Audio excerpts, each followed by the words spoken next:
রাধে রাধে। হরি বল, হরে কৃষ্ণ, হরে কৃষ্ণ, জয় রাধে, হরি বল। একটু কি কথা শুনতে হয়, কথা না শুনলে কথার মাহাত্ম থাকে না। হরে কৃষ্ণ। এই যে গাজন পরিবেশন করছে আজকের এই আমার বিশ্বনাথ দাস সুপারস্টার, যতই গাজন আসুক সবাই পছন্দ করবে কিন্তু। হরে কৃষ্ণ। আসল লোক এই, সবাই কই হাতের ভালোবাসে কোথায়? হরে কৃষ্ণ। এইটাই দরকার গাজন জগতে। ইনি এখনো পর্যন্ত তোমরা খুঁজেই পাবে না এই শিল্পীকে। হরি বল। আচ্ছা, হরে কৃষ্ণ, জয় দে ছক আছে একটু গান। তো জয় বাবা লোকনাথ লোকগীতি বাউল সম্প্রদায় থেকে 50 টাকা পুরস্কারে পুরস্কৃত করেছেন। জয়টা দে এই বিশ্বনাথ দার গানে সন্তুষ্ট হইয়া মশামারি নিবাসী আমাদের ঠাকুর মশাই, আমাদের জেলিভাড়ায় কাজ করে বুদ্ধ ঠাকুর মশাই 20 টাকা, তৎস সুবলদা 20 টাকা পুরস্কৃত করেছে। কিন্তু গাজন সম্রাটকে তোমরা কি জানো? গোপাল পাইক বলে, অরবিন্দ বায়েন, সুন্দর নাইয়া, কিন্তু বিশ্বনাথ দা কিন্তু সবার ছাড়া। কুমারা না ছিল চলে গেছে, কিন্তু বিশ্বনাথ দা আছে কিন্তু। আজ হরিদাস সালে চলে গেছে কুমারা না, কিন্তু বিশ্বনাথ দা তোমরা কিন্তু কেউ জানো না। আমরা গান জগতের লোক, বিশ্বনাথ দা কিন্তু অ্যাক্সিডেন্ট হয়েছিল, তোমরা কি জানো? কেউ জানো না, কিন্তু হাজার তালিতে উৎসর্গ করো। বিশ্বনাথ দা কিন্তু অ্যাক্সিডেন্ট হয়েছে, তবে গান করতেছে। সবচেয়ে বড় পাওনা কি জানো? গান ফাঁকল লোক, এইটাই সবচেয়ে বড় কথা। বিশ্বনাথ দা অ্যাক্সিডেন্ট হয়েছিল, আমাদের সবার মধ্যে ফিরে এসেছে, এইটাই সবথেকে বড় কথা। বিশ্বনাথ দার আশীর্বাদে আমাদের গ্রাম বাংলা সবাই বলে কি বিশ্বনাথ দা কুতুবুদ্দিন, সবাই বলে কুতুবুদ্দিন। কিন্তু বিশ্বনাথ দার জন্য এটা হাজার তালি হয়ে যাক। গানের পুরস্কার টাকাটা বড় কথা না, কিন্তু হাজার তালিটা সবচেয়ে বড় কথা। তোমরা হাজার তালি দেবে, টাকা পুরস্কার কোনো দরকার নেই। একটু ছোট করে হাজার তালি হয়ে যাক। এই সন্তুষ্ট হয়ে 40 টাকা পুরস্কারে পুরস্কৃত করলো আমাদের বুদ্ধ ঠাকুর মশাই জেলিভাটা। নমস্কার সমবেত দর্শক মণ্ডলী। আজকের বিশ্বনাথ বাবু তো গাজন শ্রেষ্ঠ আজকের সমাজে। তো যাই হোক, তার সাথে আমার এক বন্ধু জয়দেব পুরকাইত, মশামারি নিবাসী, আমাদের গাজন গুরুদেবের যিনি সাইড ভূমিকা করছেন, রাজুদাকে 20 টাকা পুরস্কারে পুরস্কৃত করলেন। একটু করজোড়ে হাততালি। তো আমাদের হালদার পাড়া সমীর হালদার ভাই এই বিশ্বনাথের গানে সন্তুষ্ট হইয়া 50 টাকা পুরস্কারে পুরস্কৃত করলো। এটা হাতের তালি হয়ে যা।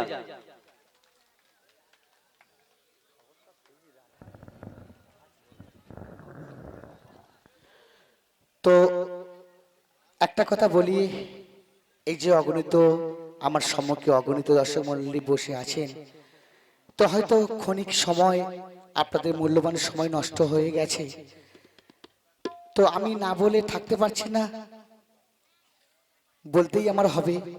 আর আমি যতদিন এই গান বাজনা জগতে বেঁচে থাকবো আপনাদের সামনে, ততদিনই আমি একটাই কথা বলবো। আমি প্রত্যেকটা স্টেজেই একই কথা বলে আসছি। আমাদের এই গান বাজনা স্বপ্নমহল গাজন তীর্থের প্রথমেই বলে দিই যে এই স্বপ্নমহল গাজন তীর্থের গান বাজনা করতে গিয়ে যদি কোনো ভুল ত্রুটি হয়ে থাকে, আপনাদের বাড়ির সন্তান বন্ধু ভাই হিসেবে আমাদের ক্ষমা করে দেবেন। আর যেটা মূল কথা আমি বলতে চাইছি, যেটা আমি প্রত্যেক স্টেজে বলে এসেছি, এই যে আমার বাবা, আমি ওনাকে বাবা বলে ডাকি, ঠিক আছে? আমার জন্ম দেওয়া বাবা বা পিতা, ওনার নাম হচ্ছে কল্যাণ মণ্ডল, কিন্তু উনি ছাড়াও আমার একজন বাবা আছে যিনি আমার সম্মুখে বর্তমান দাঁড়িয়ে আছে। ওনাকে আমি বাবা বলি। এই কারণে বলি, এই ব্যক্তিটা যখন এই রকম একটা মঞ্চে গান করছিল, আমার মতো একজন মানুষ এই আপনাদের মতো এইরকম চটে বসে কিন্তু এই এনার গান আমি দেখেছি, বা এনার সেই কমেডিয়ান উপভোগ আমি করেছি। মানে এনার কাছে আমি একসময় একজন দর্শক ছিলাম। আজকের ওনার পাশে ওনার নায়িকা হয়ে আজকে যে জায়গা পেয়েছি, শুধুমাত্র এর পিছনে একজনেরই অবদান, সেটা হচ্ছে বিশ্বনাথ বাবু, আমি যাকে বর্তমান বাবা বলে মানি। আর ওনার আশীর্বাদ যতদিন আমার মাথায় থাকবে, ততদিন আমি এই গান বাজনা জগতে বেঁচে থাকবো। তো ছোট দাদা ভাই একটা কথা বলে গেছে, ওনার সত্যি একটা গান পাগল মানুষ কত বড় মনের মানুষ হতে পারে সেটা এনাকে দেখলে বা এনার সঙ্গে যে ক্ষণিকের সময় কাটাবে সেই একমাত্র অনুভব করতে পারবে।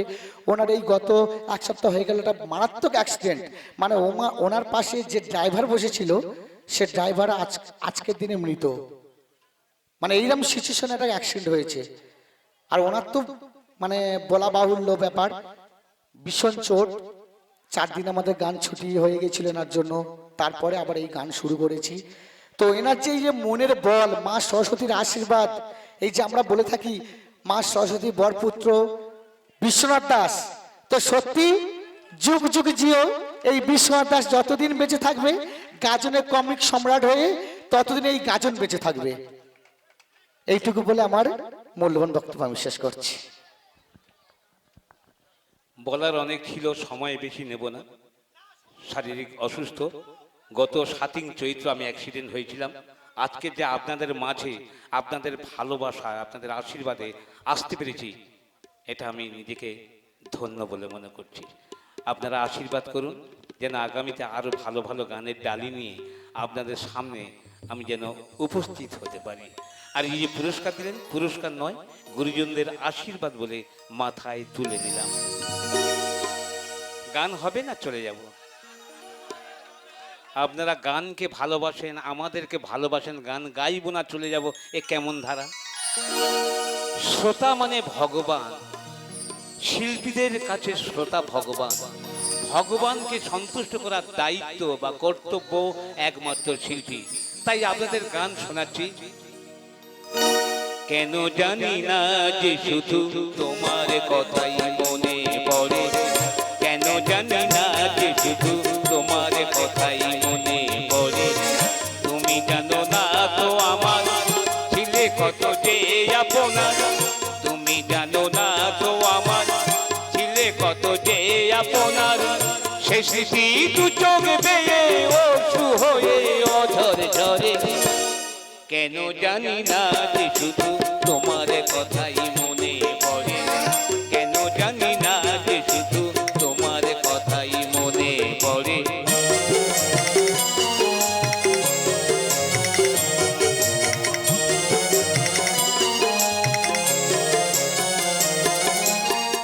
যে কথা বলবো মনে ছিল আশা, সে কথা বলতে কেন পাইনি ভাষা। যে কথা বলবো মনে ছিল আশা, সে কথা বলতে কেন পাইনি ভাষা। সে কেন বোবা হয়ে রয়ে রয়ে কেঁদে মরে। কেন জানি না যে শুধু তোমার কথাই মনে পড়ে, কেন জানি না যে শুধু তোমার কথাই মনে পড়ে।